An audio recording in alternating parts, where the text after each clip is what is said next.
Brother, உங்க மனைவி காரணமே இல்லாம ஒரு காரியத்திற்காக கோவிச்சுட்டு போறாங்களா, நீங்க வெயிட் பண்ணுங்க.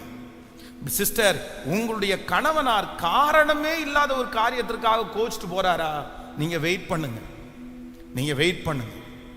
திரும்ப திரும்ப திரும்ப திரும்ப போய் நீங்க கத்தி அழுது கூப்பாடு போட்டு நீங்க அவ்வளவு ஸ்ட்ரெஸ் ஆயும் சிலருடைய மனசு என்ன பண்ணாது சொல்லுங்க. நான் சொல்றேன், உங்க கண்ணீரை எதுக்கு நீங்க வேஸ்ட் பண்றீங்க? உங்க கண்ணீரை நீங்க எதுக்கு வேஸ்ட் பண்றீங்க? உங்களுடைய நேரத்தை நீங்க எதுக்கு வேஸ்ட் பண்றீங்க? நான் என்ன பண்றேன் அப்படின்னு சொன்னா, அவர் உங்களை விசாரிக்கிறவர் ஆனபடினால் உங்கள் கவலைகளை எல்லாம் அவர் மேல வச்சுட்டு நீங்க அடுத்த வேலையை பாருங்க. நீங்க அடுத்த ஒர்க்க பாருங்க. நீங்க அடுத்த காரியத்தை பாருங்க. எப்படி திரும்பி போச்சோ, எப்படி உங்களை விட்டு திரும்பி போச்சோ, கர்த்தர் அப்படியே திரும்பி கொண்டு வருவதற்கு கர்த்தர் வல்லவராய் இருக்கிறார்.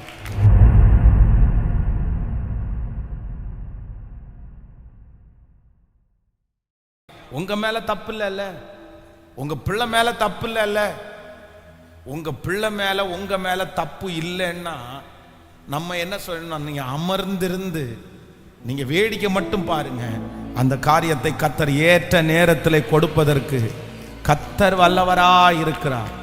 ஹல்லேலூயா. எத்தனை பேர் இதை தவறா அண்டர்ஸ்டாண்ட் பண்ணிடாதீங்க. இந்த செய்தியை நீங்க தப்பா அண்டர்ஸ்டாண்ட் பண்ணிடக்கூடாது. ரொம்ப கவனமா நீங்க எடுக்கணும். அப்படின்னா ஒரு காரியம் எனக்கு கிடைக்கல நோ அப்படின்னு சொல்லும் போது நான் அது ரட்சிப்பு இந்த மாதிரி விஷயத்தை எல்லாம் நீங்க விடாப்பிடியா அவர் நமக்கு செய்கிற வரைக்கும் ஜெபம் பண்ணலாம், செய்கிற வரைக்கும் ஜெபம் பண்ணலாம். ஆனா சில காரியங்களை ஆண்டவர் நமக்கு நோ அப்படின்னு சொல்லும் போது அதை மனசார ஏற்றுக்கிட்டு கர்த்தர் கொடுக்கிற இன்னொன்னுல நம்ம திருப்தியாய் வாழக்கூடிய கிருபையை கர்த்தர் தரணும். ஹல்லேலூயா. கல்யாணம் ஆயிருச்சு.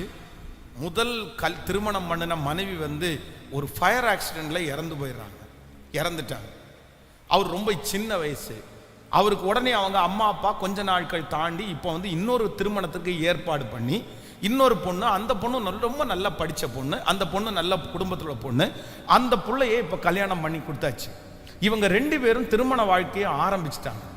ஆரம்பிச்சா இவருக்கு ரொம்ப பெரிய ஈடுபாடு அவங்க மேலே வரல. என்னமோ நேசிக்கிறாரு, கூட இருக்கிறாரெல்லாம் ஓகே. ஒரு நாள் அவருடைய பர்ஸை திறந்து பார்க்கும்போது யாருடைய போட்டோ இருக்கு அப்படின்னு சொன்னா மூத்த மனைவியினுடைய போட்டோ இருக்கு. அப்போ இந்த பொண்ணு கேட்குது, நான் எங்க அம்மா விட்டு எங்க அப்பா விட்டு என் குடும்பத்தை விட்டு எல்லாத்த விட்டு நான் என்ன பண்ணியிருக்கிறேன், உங்க பின்னாடி வந்திருக்கிறேன். உங்க மனைவியை நீங்க நேசிச்சது எனக்கு தெரியுது, உண்மைதான். ஆனா இப்போ அவங்க உலகத்துல இல்லை, அவங்க இறந்து போயிட்டாங்க. இப்போ உங்களுக்கு இருக்கிற மனைவி கர்த்தர் கொடுத்தது நான் தான். ஏன் என்ன நேசிக்க கூடாதா அப்படின்னு கேட்குறாங்க. இந்த பிள்ளையினுடைய பக்கத்துல இருந்து பார்த்தா இது சரியா தவறா சொல்லுங்க? சரியா தவறா? இப்போ அந்த பையன்கிட்ட வர்றோம். டேய், என்னடா இப்படி பண்ணிட்டு இருக்கிற? இறந்து போன மனைவியினுடைய போட்டோவை வச்சுட்டு அவளுக்கு கஷ்டமா இருக்காதா? நீ இப்படி பண்றது தப்பு இல்லை அப்படின்னு சொன்னோன்னா அந்த பையன் என்ன சொல்றான் அப்படின்னு சொன்னா, ஐயோ அப்படி நினைச்சு நான் பண்ணல, பட் அவங்களோட 5 வருஷம் வாழ்ந்திருந்தாலும் அந்த வாழ்க்கை எனக்கு என்னவா இருந்துச்சு, ரொம்ப நான் நேசிச்சேன். அவங்க இப்படி இறந்து போவாங்கன்னு எனக்கு தெரியாது, பட் அவளை என்னால் என்ன பண்ண முடியல, 100% என்னால் தூக்கி மறக்க முடியல. ஆனால் நான் ட்ரை பண்ணிட்டு இருக்கிறேன், எனக்கு கொஞ்சம் டைம் கொடுங்கன்னு அந்த பையன் கேட்குறான். இப்போ அந்த பையனுடைய பக்கத்திலிருந்து நம்ம பார்த்தா சரியா தப்பா? ஹலோ, உங்க பிள்ளைங்களா நினைச்சு 2 பேருக்கும் ஆன்சர் சொல்லுங்க. சரியா தப்பா? அப்போ இதுக்கு 2 பேருக்கும் ஆன்சர் என்னன்னு நினைக்கிறீங்க? ஆன்சர் என்ன நினைக்கிறீங்க? இதுக்கு 2 பேருக்கும் ஒரே ஒரு ஆன்சர் இருக்குது. என்ன ஆன்சர் இருக்குன்னா, கொஞ்சம் வெயிட் பண்ணு, கொஞ்சம் வெயிட் பண்ணு. சூழ்நிலை, சிச்சுவேஷன் அந்த மனசுல அவரை விட்டு உங்களுக்கு போக ஆரம்பிச்சிடும். நீ இதனால அஃபெண்ட் ஆகாத, நீ இதனால வெக்ஸ் ஆயிராத, இல்ல மாறும், கர்த்தர் மாற்றுவார், நம்ம ஜெபம் பண்ணுவோம் அப்படின்னு சொல்லி கர்த்தரை பிடிச்சி வெயிட் பண்ணி 2 பேரும் ஒப்பு கொடுத்து ஒருத்தருக்கு ஒருத்தர் 2 பேர் மேலேயும் இப்ப தப்பு இருக்குது. பட் இவங்க தப்பா அவங்க தப்புன்னு நம்ம நியாயம் தீர்க்க முடியாது. 2 பேரும் கொஞ்சம் அண்டர்ஸ்டாண்ட் பண்ணி கொஞ்சம் புரிஞ்சுக்கிட்டாங்கன்னு சொன்னா அந்த இடத்துல அந்த குடும்பம் திரும்ப கண்டிப்பா என்ன பண்ணும்னா கிருபையாய் கட்டப்படும். ஆனா புரிஞ்சுக்கலன்னா இவங்க என்ன உனக்கு செத்து போன மனைவி தான் உனக்கு பெருசுன்னு சொன்னா போக வேண்டியதானே. போட்டோ எல்லாம் இங்க தூக்கி வச்சிருக்கிற ஒருத்தியினுடைய அன்பே புரிஞ்சுக்காம இருக்குன்னு சொல்லி இவங்க ரைஸ் ஆகி கோவப்பட்டு, இவங்க கோவத்துல நியாயம் இருக்குது, பட் ஆன்சர் நோ ஆன்சர். உங்க கோவத்துல நியாயம் இருக்கலாம் சிஸ்டர், பிரதர், உங்க கோவத்துல நியாயம் இருக்கலாம், ஆனா அந்த கோவத்துல என்ன ஆன்சர்? அதுக்கு பதில் இருக்கா? பதில் இல்லாத கோவத்துல என்ன பிரயோஜனம்? பதில் இல்லாத வருத்தத்துல என்ன பிரயோஜனம்? அதுல சரியான பதில் ஒண்ணு வரப்போறது இல்லை. அதனாலதான் ஆண்டவர் சொல்றாரு, நீ வெயிட் பண்ணு, நீ அமர்ந்திருந்திரு, கர்த்தரே காரியங்களை வாய்க்க பண்ணுவதற்கு, சூழ்நிலைகளை மாற்றுவதற்கு, இந்த சிச்சுவேஷனை கர்த்தர் தலைகீழாய் மாற்றுவதற்கு என் தேவனாகிய கர்த்தர் வல்லவராய் இருக்கிறார். அவராலே மாற்ற முடியாத இருதயத்தினுடைய இருதயம் என்று ஒன்றுமில்லை. எப்பேற்பட்ட கடினமான இருதயமாய் இருந்தாலும் என் தேவனாகிய கர்த்தர் அந்த இருதயத்தை மாற்றுவதற்கு வல்லவராய் இருக்கிறார். ஜெபம் பண்ண போறோம் எல்லாரும். ஆண்டவர் நிறைய நம்மளுக்கு கத்து கொடுத்துட்டே இருக்காரு.